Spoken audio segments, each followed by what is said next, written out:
Hello students, how are you doing.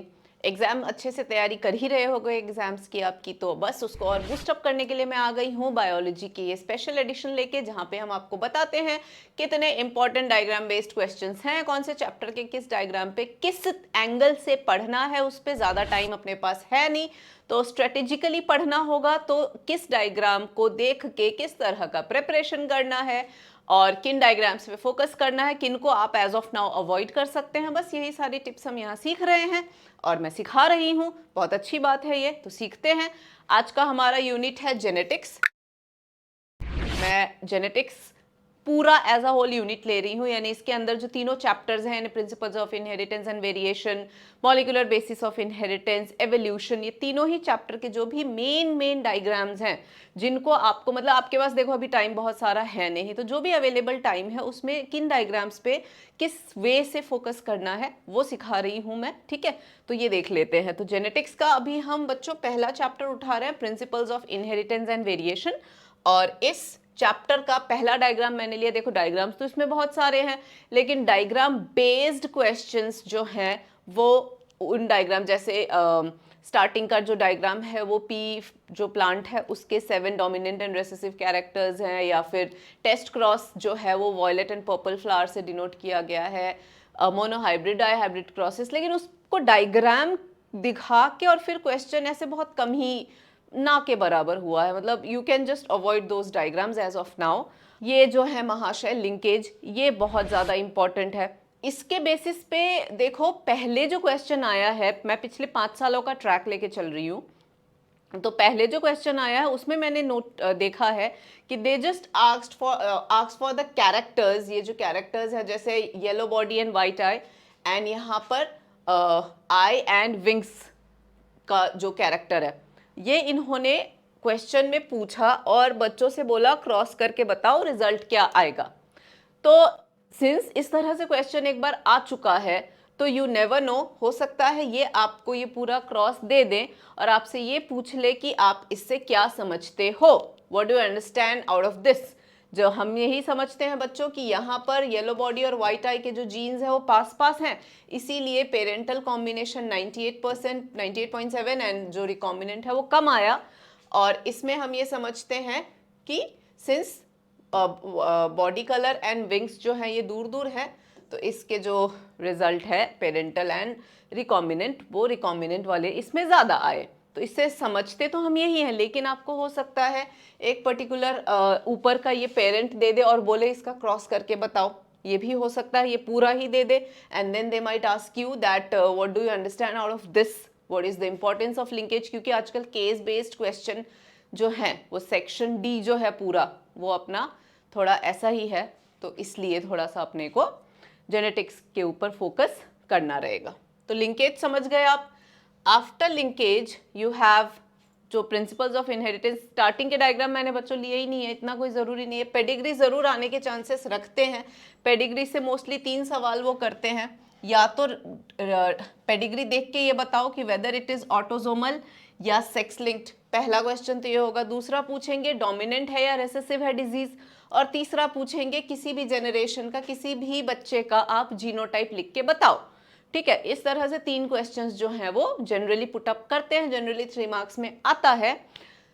तो ये आप समझ ही चुके, ऑलरेडी आपकी बुक में दिया हुआ है। One is myotonic dystrophy. अब ये मायोटोनिक डिस्ट्रोफी जो मस्कुलर डिसऑर्डर है, ये आपके सिर्फ यहाँ पर लिखा हुआ है, थियरी में कहीं नहीं है। तो मायोटोनिक डिस्ट्रोफी से रिलेटेड क्वेश्चन आ जाए तो घबराना नहीं, क्योंकि यहाँ पर मैंने आपको हमेशा सिखाया है फिगर के नीचे जो लिखा है उसको बहुत ध्यान से पढ़ना। कभी कभार फिगर के नीचे वाली चीज जो है वो सिर्फ यही मिलेगी, थियरी में कहीं नहीं होता है। और बच्चा जैसे अब मायोटोनिक डिस्ट्रोफी अगर आपने नहीं ध्यान से देखा होगा तो आपने थियरी में तो कभी देखा ही नहीं होगा, तो फिगर में अगर नहीं ध्यान से देखा तो आपको लगेगा तो बुक में है ही नहीं। ये इश्यूज होते हैं, तो ध्यान से देख लेना। It is autosomal dominant trait. Dominant क्यों, हर जनरेशन में अपने को आता हुआ दिख रहा है, तो ऑटोजोमल है क्योंकि मेल फीमेल सब अफेक्टेड हैं। यहाँ पर देखो it is autosomal recessive, male female है तो ऑटोजोमल हो गया, और रिसेसिव इसलिए क्योंकि पहले जनरेशन में कुछ है ही नहीं। तो ये देखना तो आसान है। अब तो आप लोग प्रो हो चुके होंगे, मैं तो अब बस आपको सिखा रही हूँ कि इससे रिलेटेड इस तरह से 3 क्वेश्चन मेनली पूछा जाता है फॉर पेडिग्री। ठीक है, और ये एक ब्लर सा है क्योंकि बुक में ही ब्लरी ब्लरी डायग्राम है।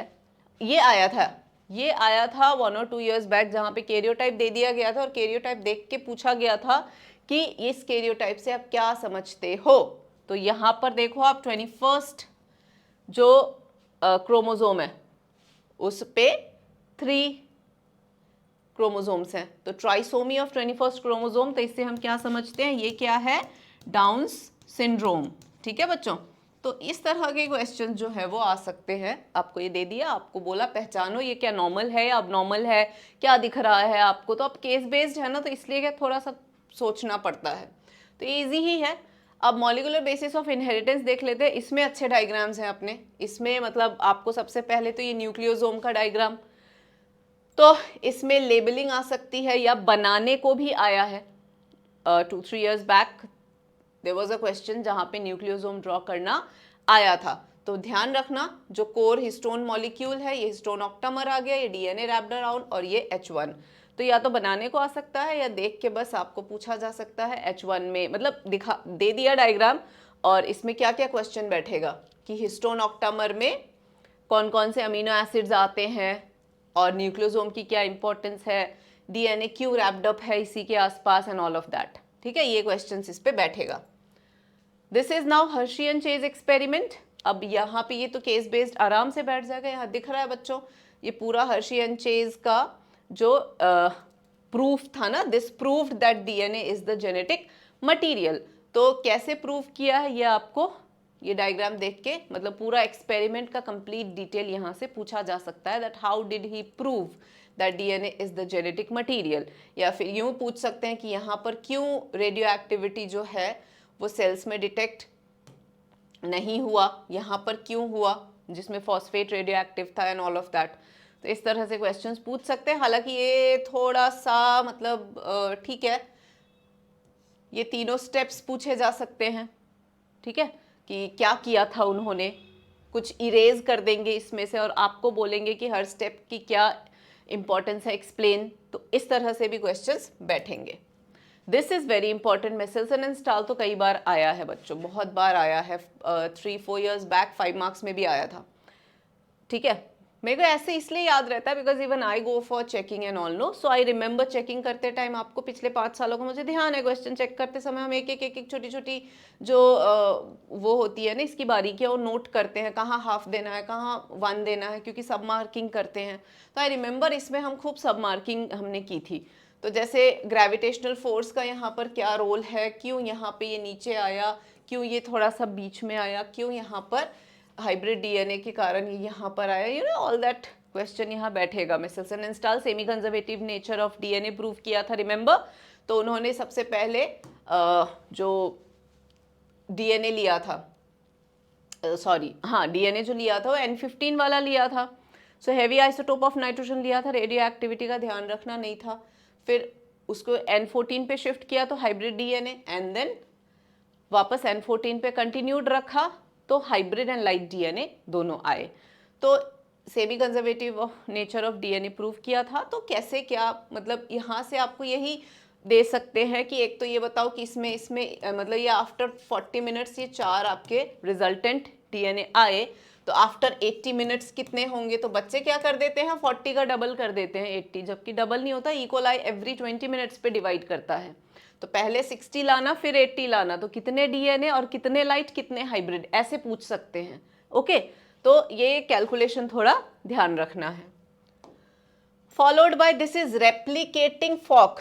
तो एक बार ये पूरा सब कुछ हटा दिया था जो क्वेश्चन आया था और लेबलिंग करने को बोला गया था। ठीक है, so this way the question had come earlier, और एक बार बनाने को बोला था कि भाई रेप्लिकेटिंग फॉक बना के दिखाओ। तो ये 2 वेज हैं इसके भी। तो ये इजी है क्योंकि बहुत सारा लेबलिंग नहीं है यहाँ पे, ये तो सिंपल अपना कंटिन्यूस स्ट्रैंड है और ये डिसकंटिन्यूस सिंथेसिस यहाँ हो रहा है, तो leading strand and lagging strand आ रहा है, ओकाज़ाकी फ्रैगमेंट्स एंड ऑल, तो ये तो आप जानते ही होंगे कंटेंट।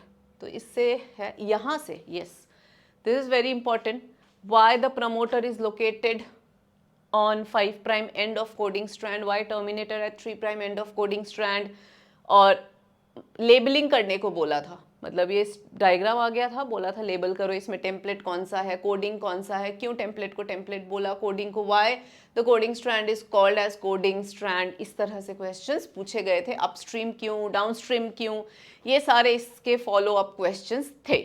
तो दिस इज वेरी इंपॉर्टेंट, इसको ध्यान से करके जाना। ओके, तो ट्रांसक्रिप्शन यूनिट हो गया। ट्रांसक्रिप्शन इन बैक्टीरिया, तो इसके मतलब पॉसिबल क्वेश्चंस क्या हैं?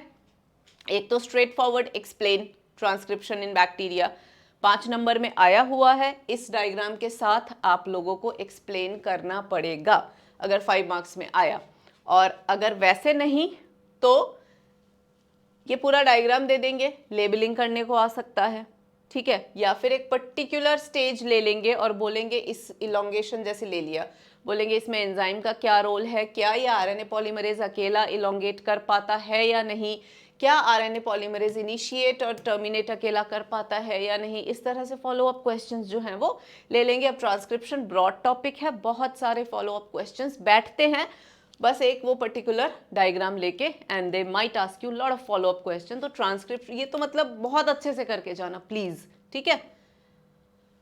This is now process of transcription in eukaryotes की। यूकेरियोटिक ट्रांसक्रिप्शन में आप सब जानते हैं कि post transcriptional processing is must. तो वो क्या है? Splicing, capping, telling, splicing. Introns हटाते हैं। कैपिंग में मिथाइल गुआनोसिन ट्राइफॉस्फेट की 5 प्राइम एंड पे कैपिंग होती है एंड पॉलीएडिनाइलेशन एट 3 प्राइम एंड जो है उससे टेलिंग होती है। तो ये प्रोसेस जो है बहुत बार पूछा गया है कि how the transcription in bacteria and eukaryotic cell are different. Okay, तो दोनों डायग्राम देख के आपको कंपेयर करने को बोला जा सकता है, या फिर ये डायग्राम देख के बोलेंगे हो क्या रहा है 5 प्राइम और 3 प्राइम में, क्यों हो रहा है, you know all of that. So इस तरह से क्वेश्चन दिया जा सकता है। फाइन, तो इस डायग्राम को भी रेफर करना है। ओके, हाँ, ये पहले तो बहुत ऐसे क्वेश्चन आया था कि draw the diagram of tRNA, the secondary structure of tRNA, the tertiary structure of tRNA, the clover leaf structure of tRNA। अब यहाँ पे बस tRNA द अडेप्टर मॉलिक्यूल है, ठीक है। तो अब ऐसे क्वेश्चंस नहीं आएंगे, अब सीधा सीधा tRNA का आपको अडेप्टर मॉलिक्यूल। लेकिन लास्ट ईयर जो आया था बोला था draw the initiator tRNA। Now this is the initiator tRNA। क्यों? क्योंकि इसके पास में एंटी कोड है UCA एंड AUG मान लो, इसको मत फॉलो करना, AUG इज UAC। तो UAC वाला जो एंटी कोड होगा ना, उसको इनिशिएटर tRNA बनाना है। बोला था last year, before last year था कि इनिशिएटर tRNA बनाना है। तो इनिशिएटर tRNA देखो, इनिशिएटर जो इनिशिएशन करवाता है स्टार्ट कोडॉन वो है AUG, तो tRNA पे UAC होना चाहिए, राइट। तो ये AGU है, तो this is not the initiator tRNA। आपको बनाना पड़ेगा same structure with this codon. तो ये बच्चे क्या कंफ्यूज हो जाते हैं। मैंने जैसे कहा वो इनिशिएटर tRNA बनाओ बोला, तो बच्चों ने क्या किया, बाय डिफॉल्ट ये बना के आ गए थे, ध्यान ही नहीं दिया कि यहाँ UCA है, जबकि इनिशिएटर tRNA में UAC। तो इस तरह से ट्विस्ट कर देंगे, ट्रिक कर देंगे, तो अलर्ट रहना बच्चों। ओके, समझ गए बच्चों? तो इस तरह से ये आपको UAC के साथ इनिशिएटर tRNA बनाना है। फाइन, तो ये tRNA का स्ट्रक्चर है, ध्यान रखना। उसके बाद लैकोपेरॉन, इस पे भी बिफोर लास्ट ईयर 5 मार्क के क्वेश्चंस आए हैं। उसके पहले लगातार 2 साल, पहले साल तो 5 नंबर का आया था, दूसरे साल में लैकोपेरॉन का ये स्ट्रक्चर दिया हुआ था और बस क्वेश्चन फॉलो अप किए गए थे कि इसमें रिप्रेसर का क्या रोल है, इसमें जो ये लैक mRNA है, ये जो तीनों एंजाइम है, ये क्या काम करते हैं, you know all that detail of it, कि कब स्विच ऑन होता है, कब स्विच ऑफ होता है, इस तरह से फॉलो अप क्वेश्चंस पूछे गए थे। इंड्यूसर कौन, रिप्रेसर कौन, ऑपरेटर कौन, ये सारे क्वेश्चंस फॉलो अप में थे, तो ध्यान रखना। Okay, so this is very important, बहुत ज़्यादा इंपॉर्टेंट है लैकोपेरॉन, लगातार 2 साल आया है, ठीक है। And the chapter ends with this particular, now this is schematic representation of DNA fingerprinting। यहाँ पर representative chromosomes have been shown to contain different copy of VNTR। ये देखो, ये पूरा डिटेल है यहाँ नीचे, तो ये अच्छे से पढ़ के जाना, ठीक है।